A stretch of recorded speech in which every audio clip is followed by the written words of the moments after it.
जय श्री हरि, जय श्री कृष्णा। प्रिय भक्तजनों, आप सभी का मायरा वॉइस चैनल में हार्दिक स्वागत है। आज षठतिला एकादशी के द्वादशी के पारण के दिन एकादशी के पारण की कथा सुनेंगे। जो भी भक्तजन सफला एकादशी का व्रत रखा, उन्हें द्वादशी के दिन तुलसी माता की कथा को अवश्य ही श्रवण करना चाहिए। तो आइए सुनते हैं तुलसी माता की कथा। महारानी की जय हो, भगवान श्री कृष्ण की जय हो। एक बुढ़िया थी जो तुलसी को सींचती थी। जब वह जाती तो तुलसी माता से कहती कि हे तुलसी माता, सत की दाता, मैं तेरा बिड़वा सींचती हूँ। मुझे बहू दे, पीले रंग की धोती दे, मीठा ग्रास दे, बैकुंठ में बास दे, अच्छी मौत दे, चंदन का काट दे, अच्छा राज दे, खाने को दाल भात दे, और 11 यानी एकादशी के दिन कृष्ण का कंधा दे।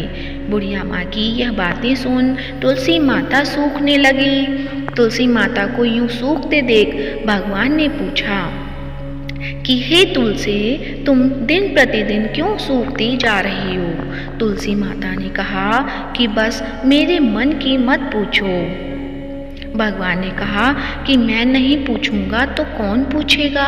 इस पर तुलसी माता कहती हैं कि एक बुढ़िया आती है और अपनी बात कहकर चली जाती है। मैं उसकी सभी बातें पूरी कर दूंगी, लेकिन कृष्ण का कंधा कहाँ से लाऊंगी? भगवान कृष्ण बोले कि वह मरेगी तो मैं अपने आप ही कंधा देने आऊँगा। तुम बुढ़िया माई से यह बात कह देना। इसके बाद बुढ़िया माई मर गई।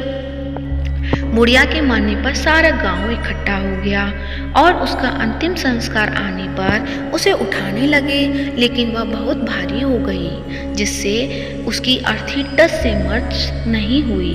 सभी बोले, यह तो बहुत संस्कारी थी, बहुत पूजा पाठ करती थी, कोई पाप नहीं किया, फिर यह इतनी भारी कैसे हो गई? बूढ़े ब्राह्मण के वेश में भगवान आए और कहने लगे, यह भीड़ कैसी लगी हुई है? तब गांव वाले बोले कि एक बुढ़िया मर गई है और वह इतनी पापिन थी कि उसकी अर्थी नहीं उठ रही है, वह बहुत भारी हो गई है। भगवान बोले कि मुझे इसके कान में कुछ कहने दो, फिर यह उठ जाएगी।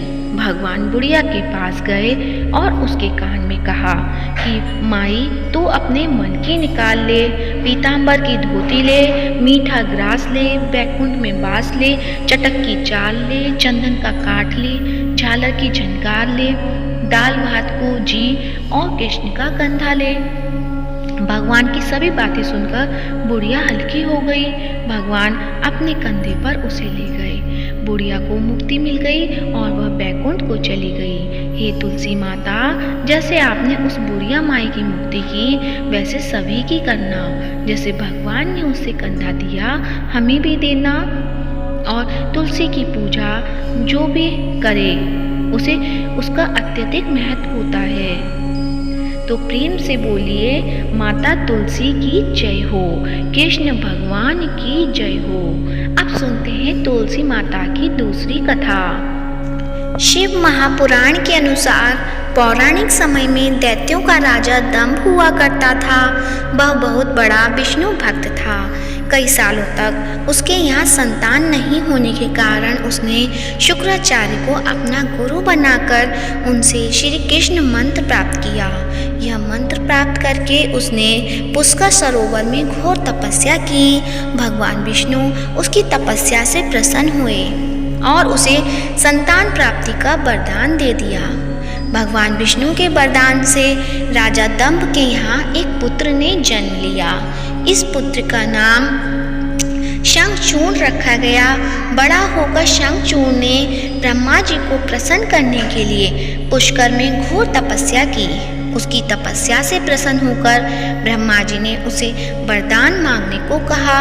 तब शंखचूर्ण ने वरदान मांगा कि वह हमेशा अजर अमर रहे, वह कोई भी देवता उसे नहीं मार पाए। ब्रह्मा जी ने उसे यह वरदान दे दिया और कहा कि वह बद्री वन जाकर धर्मध्वज की पुत्री तुलसी को तपस्या कर रही है, उससे विवाह कर ले। शंखचूड़ ने वैसा ही किया और तुलसी के साथ विवाह के बाद सुखपूर्वक रहने लगा। उसने अपने बल से देवताओं, असुरों, दानवों, राक्षसों, गंधर्वों, नागों, किन्नरों, मनुष्यों तथा त्रिलोकी के सभी प्राणियों पर विजय प्राप्त कर ली। वह भगवान श्री कृष्ण का परम भक्त था। शंखचूड़ के अत्याचारों से सभी देवता परेशान होकर ब्रह्मा जी के पास गए और ब्रह्मा जी उन्हें भगवान विष्णु के पास ले गए। भगवान विष्णु ने कहा कि शंखचूड़ की मृत्यु भगवान शिव के त्रिशूल से ही होगी, अतः आप उसके पास जाएं। भगवान शिव ने चित्ररथ नामक गण को अपना दूत बनाकर शंखचूड़ के पास भेज दिया। चित्ररथ ने शंखचूड़ को समझाया कि वह देवताओं को उनका राज्य लौटा दे, परंतु शंखचूड़ ने मना कर दिया और कहा कि वह महेश्वर से युद्ध करना चाहता है। भगवान शिव को जब यह बात पता चली तो वे युद्ध के लिए अपनी सेना लेकर निकल पड़े। इस तरह देवता और दानवों में घमासान युद्ध हुआ, परंतु ब्रह्मा जी के वरदान के कारण शंखचूड़ को देवता नहीं हरा पाए। भगवान शिव ने शंखचूड़ का वध करने के लिए जैसे ही अपना त्रिशूल उठाया, तभी आकाशवाणी हुई कि जब तक शंखचूड़ के हाथ में श्री हरि का कवच है और इसकी पत्नी का सतीत्व अखंडित है, तब तक इसका वध असंभव है। आकाशवाणी सुनकर भगवान विष्णु वृद्ध ब्राह्मण का रूप धारण कर शंखचूड़ के पास गए और उससे श्री हरि का कवच दान में मांग लिया। शंखचूड़ ने वह कवच बिना किसी संकोच के दान कर दिया। इसके बाद भगवान विष्णु शंखचूड़ का रूप धारण कर तुलसी के पास गए। शंखचूड़ रूपी भगवान विष्णु ने तुलसी के महल के द्वार पर जाकर अपनी विजय होने की सूचना दी। यह सुनकर तुलसी बहुत प्रसन्न हुई और पति रूप में आए भगवान का पूजन किया व रमण किया। ऐसा करते ही तुलसी का सतीत्व खंडित हो गया और भगवान शिव ने युद्ध में अपने त्रिशूल से शंखचूड़ का वध कर दिया। तब तुलसी को पता चला कि वे उसके पति नहीं हैं, बल्कि वे तो भगवान विष्णु हैं। क्रोध में आकर तुलसी ने कहा कि आपने छल पूर्वक मेरा धर्म भ्रष्ट किया है और मेरे पति को मार डाला, अतः मैं आपको श्राप देती हूँ कि आप पाषाण होकर धरती पर रहें। तब भगवान विष्णु ने कहा, देवी तुम मेरे लिए भारतवर्ष में रहकर बहुत दिनों तक तपस्या कर चुकी हो। तुम्हारा ये शरीर नदी रूप में बहकर गंडकी नामक नदी के रूप में प्रसिद्ध होगा। तुम पुष्पों में श्रेष्ठ तुलसी का वृक्ष बन जाओगी और सदा मेरे साथ रहोगी। तुम्हारे शाप को सत्य करने के लिए मैं पाषाण यानी शालिग्राम बनकर रहूँगा। गंडकी नदी के तट पर मेरा वास होगा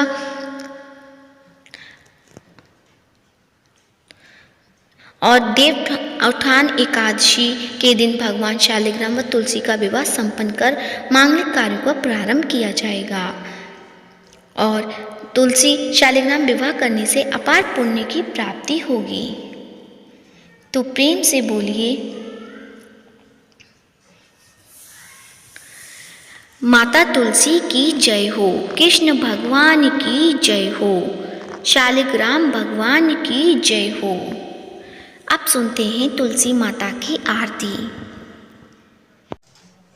तुलसी महारानी नमो नमो, हरि की पटरानी नमो नमो, धन तुलसी पूरन तप कीनो, शालिग्राम बनी पटरानी, जाके पत्र मंजली कोमल, श्रीपति कमल चरण लपटानी। तुलसी महारानी नमो नमो, हरि की पटरानी नमो नमो, धूप दीप नैवेद्य आरती, पुष्पन की वर्षा बरसानी, 56 भोग 3600 व्यंजन, बिन तुलसी हर एक न मानी। तुलसी महारानी नमो नमो, हरि की पटरानी नमो नमो, सभी सखी मैया तेरे यश गावे, भक्त दान दीजे महारानी। तुलसी महारानी नमो नमो, हरि की पटरानी नमो नमो। तुलसी महारानी नमो नमो, हरि की पटरानी नमो नमो। प्रेम से बोली श्री तुलसी माता की जय हो, कृष्ण भगवान की जय हो। प्रिय भक्तजनों, आज की वीडियो अच्छी लगी है तो वीडियो को लाइक करें, ज़्यादा से ज़्यादा शेयर करें और कमेंट बॉक्स में तुलसी माता की जय हो या कृष्ण भगवान की जय हो अवश्य लिखें और साथ ही मायरा बॉयज़ चैनल को सब्सक्राइब करें। धन्यवाद। जय श्री राधे।